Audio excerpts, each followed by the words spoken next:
I'm super excited to be on the cover of Women's Running. I think it's a nice honor. It's always nice to be asked to be on a cover, and I hope I can inspire some people to get out there and work out.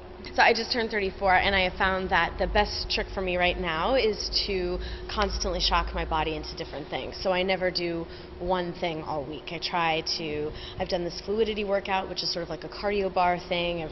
Do a little bit of running on the treadmill, do some riding bikes, do just one day of push-ups and ab stuff, then I do yoga, then I do Pilates, and I just sort of like try to mix up Zumba, whatever it is, and so my body never really knows which muscles I'm going to attack that day or what's coming, and I find that gets the best response for me. It's really surprising how empowering women find it, and that's a big compliment, to our show, because we really have tried to take a situation where usually this situation on television is portrayed as scary or as, as anti-feminist and all of that stuff, and what we're trying to do on the show is feel empowered and show that being sexy can be empowering, that finding your own sexuality can be empowering, that sort of taking control in those rooms with those guys, even though she's servicing them in some way. They're in her room, it's her world, and they live in it, that kind of thing, and I feel like that is inspiring, and it makes me really happy that women have felt that way about it, because as women sometimes we can feel very uncomfortable about other women in sexy positions like that, or feel judgy or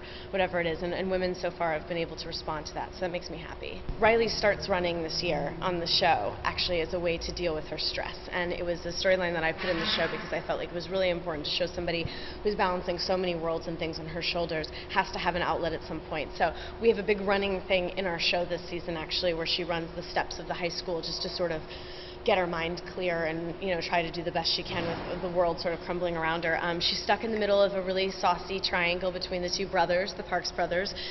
One that left her, one that stayed with her, one she's married to, one she's not. Both brothers, so that's a little bit sticky. The client list is out in the open.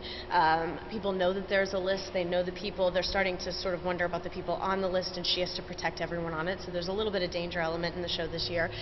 There's also the clients who are a little bit kinkier this year. Some of them have some fetishes, and they're a little bit more aggressive with her. There's a lot of costumes this year. The clients that she sees really want her to dress up, so I've been a French maid, a topless hula girl, a cheerleader. I'm wearing like this sexy poker outfit at some point with just like cards, like in a bra. There's all kinds of fun things.